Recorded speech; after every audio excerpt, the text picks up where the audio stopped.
देखिए बच्चों, ये आपका प्रश्नावली 10.1 से पहले नहीं, आप 10.1 पढ़ने से पहले आप इसके एग्जाम्पल पढ़ लेंगे और इसी वीडियो में आप 10.1 भी पढ़ेंगे। ठीक, दोनों। तो पहले एग्जाम्पल देखते हैं।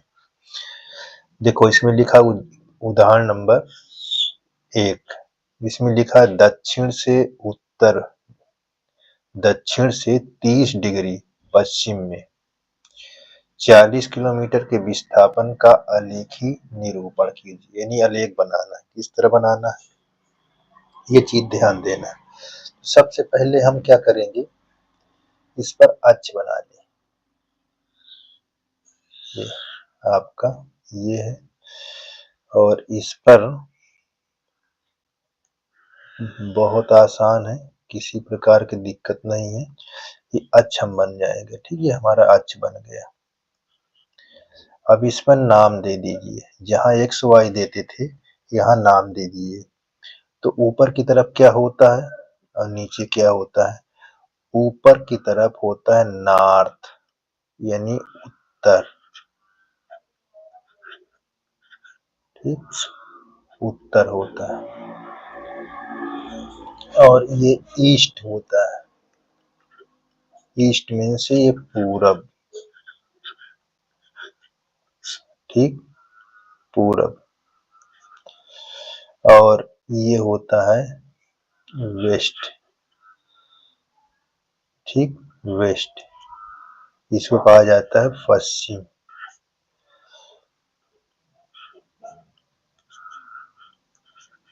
पश्चिम। और ये होता है साउथ, इसको कहा जाता है दक्षिण। ठीक, दक्षिण। अब इसमें थोड़ी बात कहा है, दक्षिण से 30 डिग्री पश्चिम। तो दक्षिण ये है ना, 30 डिग्री इधर। तो इधर जाने के लिए देखो 30 डिग्री इस साइड, यहाँ से 30 इधर जाना है। तो यहाँ से आपको 30 डिग्री का एक क्या बना लेना है, एंगल बना लेना। कितने डिग्री का? 30 डिग्री का। ध्यान देना है किधर से? दक्षिण से। और कितने किलोमीटर का? 40 किलोमीटर का। तो हम यहाँ पास ये लिख लेंगे कि 1 किलोमीटर बराबर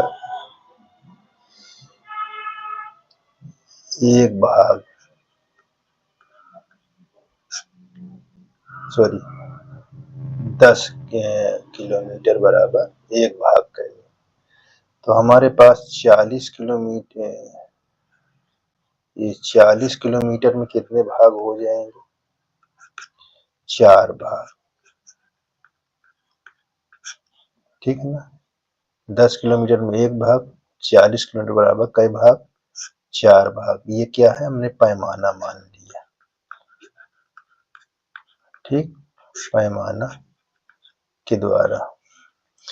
तो हम इसमें देखो कितने भाग बनाएंगे? 4 भाग बना लेंगे। ठीक, हमने माना देखो 1 भाग यहाँ हो जाएगा, 1 भाग ये हो जाएगा और 1 भाग ये हो जाएगा। देखो 1 2 3 4 भाग। तो हर भाग कितने कितने का है? 1 भाग 10 किलोमीटर, ये 2 3। तो यहाँ पास क्या डिनोट कराओगे? ये 40 किलोमीटर, ये ऐसे। ठीक है, ये आपका क्या हो गया? यही आलेख था आपको बनाने के लिए। ध्यान दे लीजिए, यही आलेख बनाने के लिए ये बोल रहा था। बिल्कुल क्लियर है? चलिए आगे, चलिए आगे देखिए। और कुछ नहीं कर रहा, ठीक है, इतना बताना है। आगे देखिए, यहाँ पास अगली बात क्या कह रहा है? उदाहरण नंबर 2 में देखो, उदाहरण सीखेंगे तो एक्सरसाइज बहुत आसान रहेगी। निम्नलिखित मापों को अदिश एवं सदिश के रूप में श्रेणीबद्ध कीजिए। ये चीज को ध्यान देना है। ठीक, तो भैया इसको ध्यान से देखिएगा। ठीक, किसी प्रकार की दिक्कत नहीं होनी चाहिए। देखिए ये सेकंड है, तो इसमें क्या लिखोगे, ये दोनों को बताना है, इन दोनों में से कोई एक। ठीक है ना, तो देखो सेकंड एकदम परिमाण इसमें अकेला है। इसमें क्या अकेला है, परिमाण। सेकंड जब केवल परिमाण होगा तो आपको हमने सिखाया था कि वो क्या होगा, अदिश होगा। ठीक है ना, अदिश, ये आपने सीखा है। ठीक, देखिए ये क्या है, आयतन है, यानी ये इसको हम समय बोलेंगे। ठीक है ना, समय। अब ये आयतन है, आयतन को हमने क्या सीखा, अदिश। ठीक, आयतन को हमने क्या सीखा है, अदिश। अब देखो न्यूटन, न्यूटन का मतलब होता है बल। ठीक है, बल की इकाई है ना ये, तो बल क्या होता है, सदिश। ये चीज को ध्यान देना, सदिश होता है। अब देखो 30 किलोमीटर क्या लिखा है, प्रति घंटा, यानी ये क्या है, 30 किलोमीटर प्रति घंटा। ठीक, 30 किलोमीटर प्रति घंटा का मतलब क्या होता है, चाल ना, चाल, ये चाल ही तो दिया हुआ है। और चाल क्या होता है, अदिश होती है। क्या होती है, अदिश होती है। ठीक, देखो भाई ध्यान से देखिए। अब ये 10 ग्राम प्रति सेंटीमीटर क्यूब, 10 ग्राम प्रति सेंटीमीटर क्यूब, तो क्या है, ये है घनत्व, घनत्व की इकाई है। अब घनत्व क्या होता है, आपको सीखा है कि अदिश होता है। घनत्व क्या होता है, अदिश। ठीक, अब देखो इसमें दोनों चीज दिया हुआ है, ये परिमाण भी दिया है और दिशा भी दिया उत्तर की तरफ, तो इसको क्या कहेंगे, सदिश। सदिश, देखो परिमाण और दिशा दोनों शामिल है, इस कारण ये क्या होगा, सदिश होगा। बोलिए, हमारी बात क्लियर इतनी। ठीक है, ये चीज बहुत ध्यान है, और ये इसको क्या कहा जाएगा, ये इसे कहा जाएगा गति, यानी वेग होगा, गति का।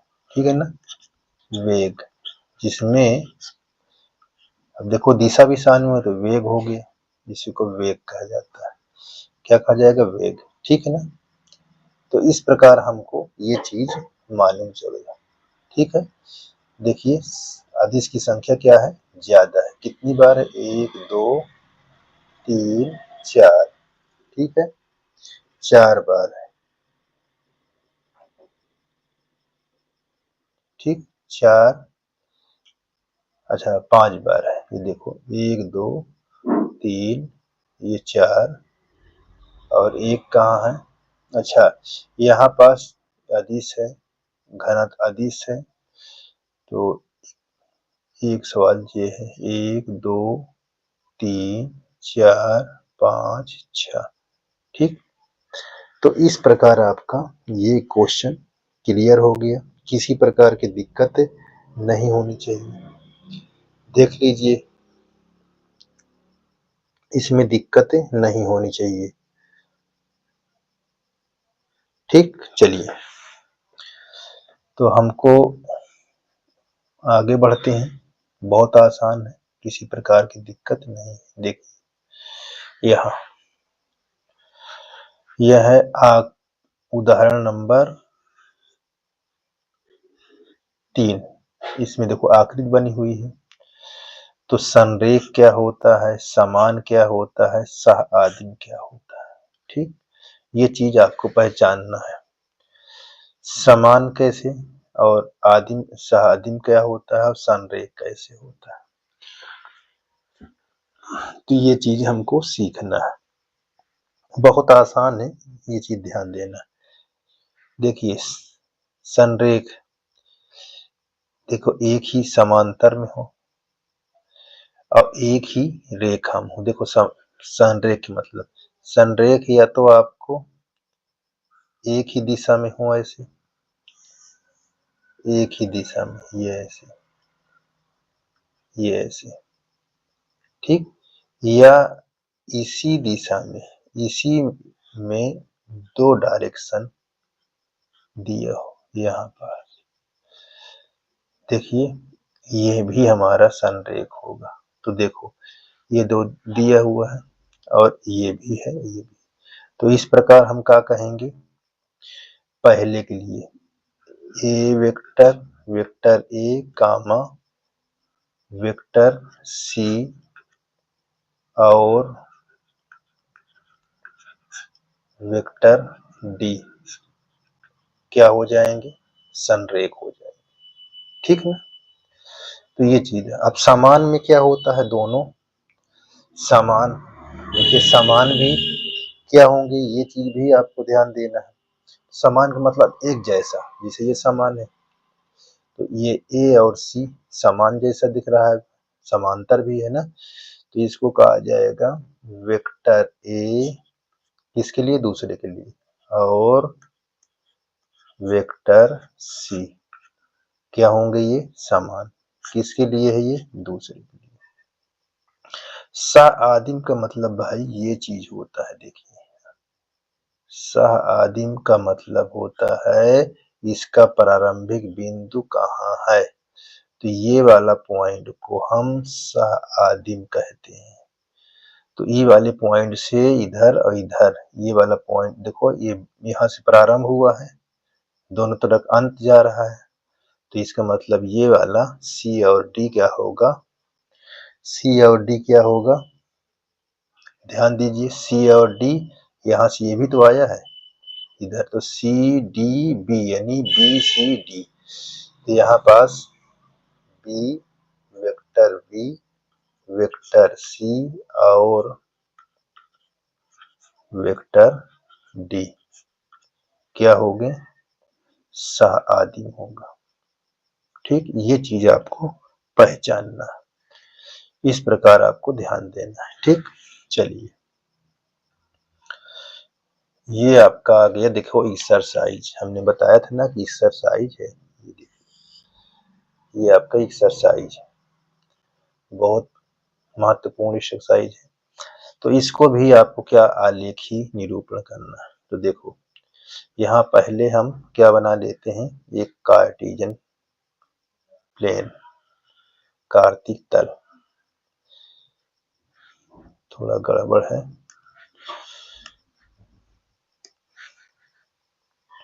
यही दिखाते हैं।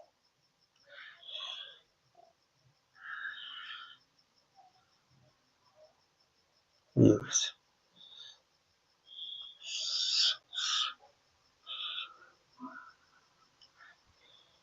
यही हम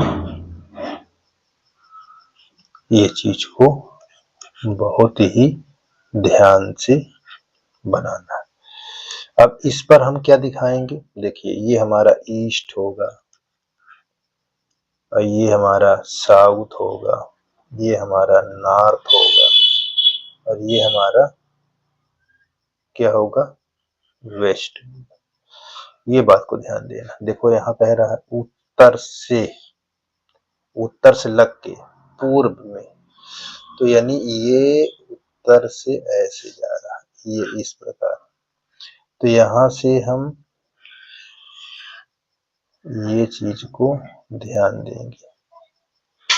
ठीक है ना, इस प्रकार उत्तर से, तो उत्तर को लेकर यानी कितने डिग्री का, 30 डिग्री का। ठीक, अब इस पर पैमाना, यहाँ 10 किलोमीटर बराबर कितने भाग, एक भाग, तो 40 किलोमीटर में कई भाग होगा, 4 भाग। ध्यान देना ये पैमाना है, ठीक है। तो अब इसमें कितने भाग बनाएंगे, 1 2 3 ये 4, क्लियर है। तो ये कितना दिखाई देगा यहाँ, 40 किलोमीटर, ठीक। इस पर किसी प्रकार की दिक्कत नहीं होनी चाहिए, ये आपका सॉल्यूशन है, इसको हम P मान लेंगे। अच्छा, जैसे हमने यहाँ पास नहीं लिखा, इसको आपको ध्यान देना है, यहाँ हम P दे देंगे, ठीक है ना। चलिए आगे, तो बहुत आसान है, कठिन नहीं है, ये चीज ध्यान देना है सबको। चलिए अब अगला देखिए, यहाँ पर लिखा है निम्नलिखित मापों को अदिश एवं सदिश के रूप में श्रेणीबद्ध कीजिए। देखो यहाँ पास आपका लिखा है 10 किलोमीटर, सिर्फ परिमाण है, क्या है, परिमाण है, ठीक है। तो ये क्या होगा, अदिश होगा, क्या होगा, अदिश। अब देखिए 2 मीटर उत्तर पश्चिम, 2 मीटर उत्तर पश्चिम, ये चीज को बहुत ध्यान देना है। तो यहाँ पास आपका दूसरा है 2 मीटर उत्तर पश्चिम, तो क्या होगा ये, यहाँ पास ध्यान देना है 2 मीटर उत्तर पश्चिम है। अब देखो इसमें परिमाण भी दिया है और दिशा भी दिया है, यानी यहाँ पास परिमाण और क्या है, दिशा। तो हम इसको क्या कहेंगे, सदिश कहेंगे, क्या कहेंगे, सदिश कहेंगे। अब देखो 40 डिग्री, ठीक, सिर्फ इसमें परिमाण दिया है, परिमाण यानी ताप मान दिया हुआ, ठीक ना। तो इसको क्या कहेंगे, ये कहेंगे अदिश, अदिश, ठीक है। वाट दिया हुआ, वाट यानी ये भी हमारा क्या है, सिर्फ परिमाण है, इसमें कोई दिशा नहीं है, ये परिमाण है, तो इसको भी क्या कहेंगे, अदिश, ठीक है ना। किसी प्रकार की दिक्कत नहीं होनी चाहिए। देखो गुलाम अकेला दिया हुआ है, ये भी क्या दिया हुआ है, परिमाण, परिमाण, तो ये भी क्या होगा, अदिश होगा, ठीक है ना। क्या है, परिमाण, अदिश होगा। अब देखो नीचे ये मीटर प्रति सेकंड दिया है, यानी त्वरण, ये क्या है, त्वरण। त्वरण में क्या होता है, देखिए त्वरण में हमको दिया हुआ है परिमाण,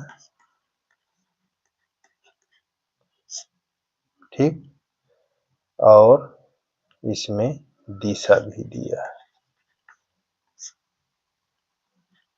तो ये क्या होगा, सदिश होगा।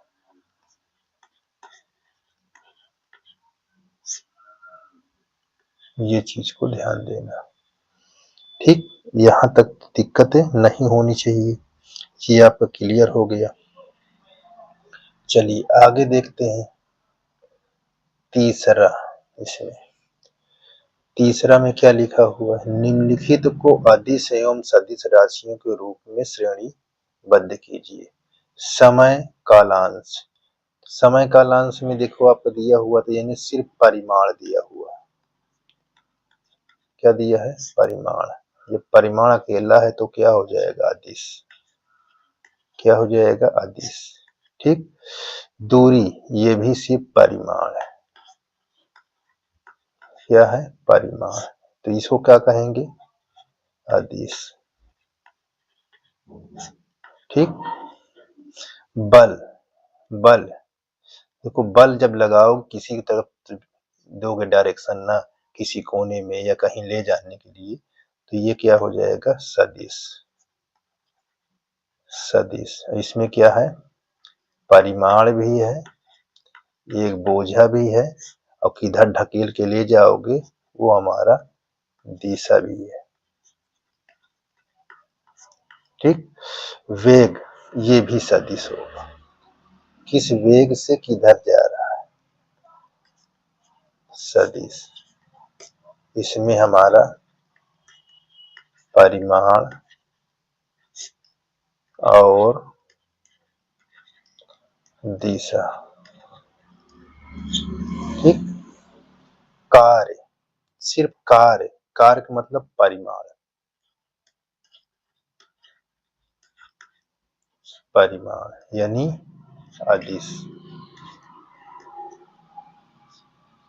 ठीक, अदिश, इतना ध्यान देने की जरूरत है, किसी प्रकार की दिक्कत नहीं है। ठीक, चलिए आगे देखिए। आगे यहाँ पास हमने आपको सिखाया था, आकृत आपको दिया हुआ देखिए, चौथा नंबर आकृत 10.6, एक वर्ग में निम्नलिखित सदिश की पहचान कीजिए। तो जहां आपका ये जैसे ये है और ये इस तरह चित्र बना है, तो जहां ये शुरू होगा इसी कहते हैं सह आदिम। तो सह आदिम में आपको क्या कहोगे, देखो ए भी है और ये क्या है, डी भी है। ये बात को ध्यान देना, सह आदिम में आपको यही सबसे मेन पॉइंट है। ये देखो यहाँ से प्रारंभ, ये प्रारंभ हुआ, तो इसमें क्या कहोगे, वेक्टर ए और वेक्टर डी, ये पहचान लीजिए। इस तरह जहां शुरू हो अंत, जहां देखो शुरू से अंत ये भी, अंत ये है, तो ये जहां से शुरू हुआ यही सह आदिम होता है, ये सह आदिम पॉइंट है। ठीक, समान कौन कौन है, समान का मतलब देखो ये और ये, डी और बी समान है, डी और बी समान है। क्या कहोगे, डी और बी, चाहे बी और डी। ठीक है, ये चीज को, और यहाँ ये सदिश भी है, अच्छा इसको आप बोल सकते हैं कि सदिश, नहीं तो आप घबराओगे सर जी सदिश तो लिखते नहीं, ये सदिश सहादिम है। ठीक है ना, सहादिम सदिश है। और ये समान कौन कौन है, सदिश, सदिश कौन, बी वेक्टर और डी वेक्टर। ठीक है, सदिश बी और सदिश डी, ये है हमारा समान।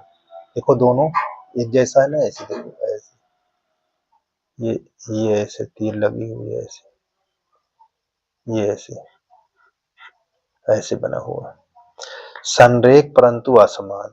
ठीक, संरेख परंतु असमान कौन कौन है, तो ये चीज को ध्यान देना है, कौन कौन दिखाई दे रहा है। देखिए, देखो ये आपका इधर का गई है तीर और ये फिर वापस हो गई है, तो सी और ए सदिश, सदिश यहाँ लिखेंगे वेक्टर ए और सदिश वेक्टर सी, ये क्या है, संरेख है और परंतु असमान है, तो ये इसके लिए हो गया। ठीक, तो इस प्रकार ये आपका यहाँ तक क्लियर हो चुका है, यहाँ तक किसी प्रकार की दिक्कत नहीं होनी चाहिए। ठीक, चलिए आगे देखते हैं, आगे हमारा क्या चीज लिखा हुआ है। देखिए आगे के लिए बहुत आसान है, यहाँ निम्नलिखित का उत्तर सत्य अथवा असत्य में, असत्य रूप में दीजिए। तो देखो ये संरेख की पहचान क्या होती है, संरेख होता है बी वेक्टर और डेल वेक्टर किसी अचर वेक्टर ए के बराबर ये समानुपात में हो। ये vector A vector B by vector A इस फॉर्म में। तो देखो यहाँ पास ये लिखा है ना, देखो माइनस ये ए वेक्टर, यहाँ माइनस हमारा डेल्टा तो है, ये देखो इस तरह है, तो इसी फॉर्म में तो है। तो ये क्या होगा, इसको कहा जाएगा सत्य।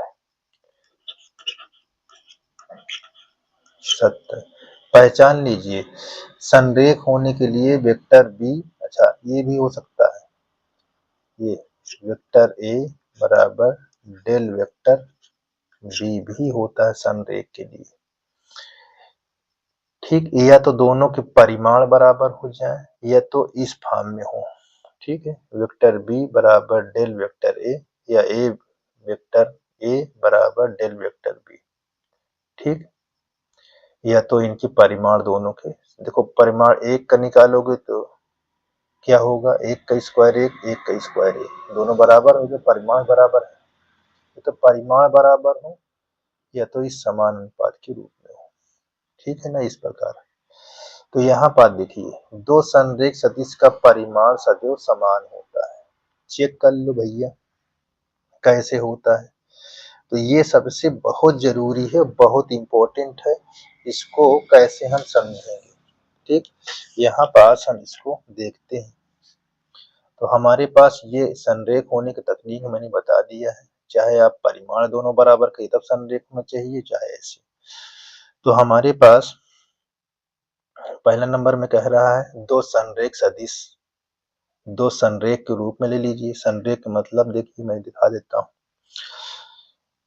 पहला वेक्टर मैंने मान लिया वेक्टर ए बराबर आई कैप जे कैप प्लस के कैप, और दूसरा वेक्टर मैंने मान लिया, किसके लिए, पहले दूसरे के लिए बता रहा हूँ, ध्यान देना, इसमें मैंने 2i कैप,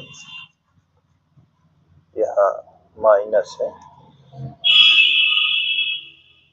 ये यहाँ -2 जे कैप -2 के कैप। ठीक, ये चीज को ध्यान देना है। अब इसका कोफिशिएंट डेल के बराबर हो, इसका कोफिशिएंट डेल के बराबर हो, इनका कोफिशिएंट डेल के बराबर। जैसे ये ए यहाँ आई कैप बराबर -2 आई कैप, यहाँ पर डेल हो जाए, देखो आई आई कट जाएगा तो माइनस, ये किसके बराबर होगा, डेल के बराबर बा। तो ये भी तो इसी तरह होगा, देखिए सभी डेल के बराबर है, -1/2 ये डेल, ये -1/2 सभी को, इसको भी किया है ऐसे, इसको तो इसी तरह, इसको इसी तरह, इसको भी करेंगे। ठीक है ना, ऐसे। तो ये चीज को ध्यान देना है। ठीक, ये मैं दिखाने के लिए ऐसे इसको किया है। ठीक, तो ध्यान देना, या तो ये क्रिया हो गई, देखिए आपका। अब आपको यहाँ पास कहा जो चीज, तो देखो दो संरेख सदिश ले लिया मैंने, देखो इस संरेख सदिश है, इसको कहा जाएगा संरेख सदिश। अगर इस रूप में लिखा है तो संरेख सदिश, तो संरेख सदिश अब क्या हो, अब कह रहा है कि इनका परिमाण सदैव समान होता है।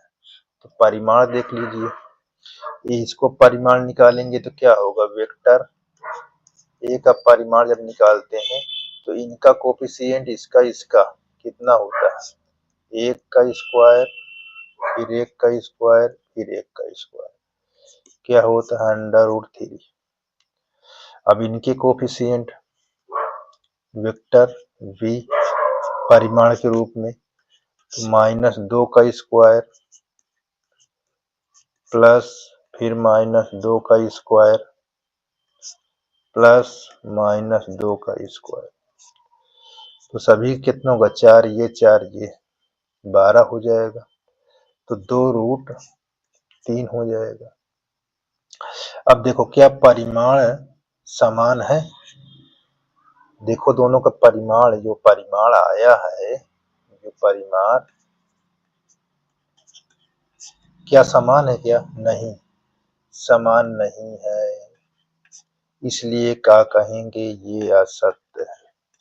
ये बात को ध्यान दीजिए, ऐसे लगा कर दिखाइए कि ये सत्य है कि असत्य है।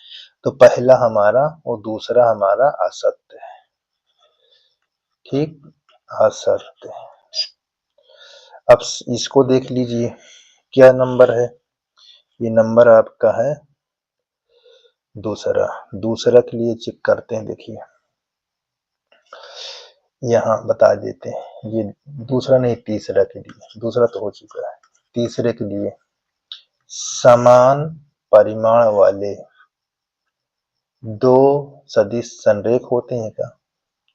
कह रहा है कि परिमाण उनके समान हो तो क्या दोनों सदिश होती है क्या? देखो जैसे जैसे सदिश है तो इसको भी अगर सदिश देखे, दो सदिश संरेख है कब?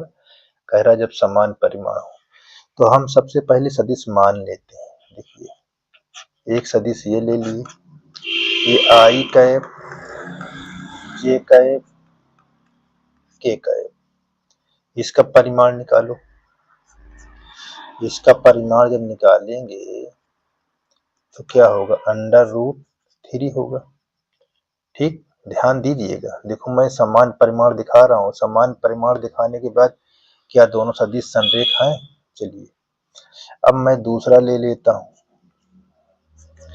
यहाँ आई कैप, यहाँ जे कैप, यहाँ माइनस, ऐसे ले लिया। अब देखो इनका परिमाण निकालूंगा तो देखिए एक का वर्ग, यही को एक का वर्ग माइनस एक प्लस एक हो जाएगा, तो यहाँ भी 3 आएगा।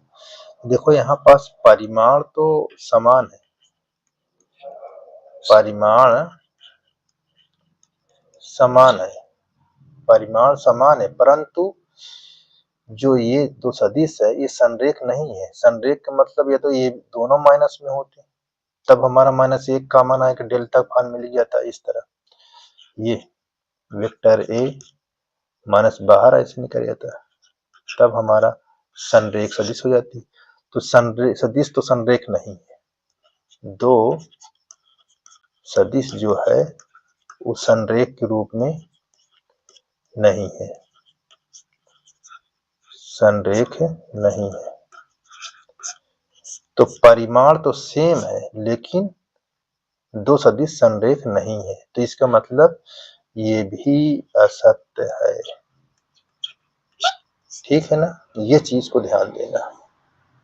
चलिए अब हमारे पास आ जाता है चौथा नंबर, चौथा और लास्ट इस प्रश्नावली का। देखिए समान परिमाण वाले, फिर देखो क्वेश्चन आ गया, समान परिमाण वाले दो संरेख सदिश समान होते हैं क्या? तो ये चीज को ध्यान देना है, सदिश क्या समान होती हैं क्या?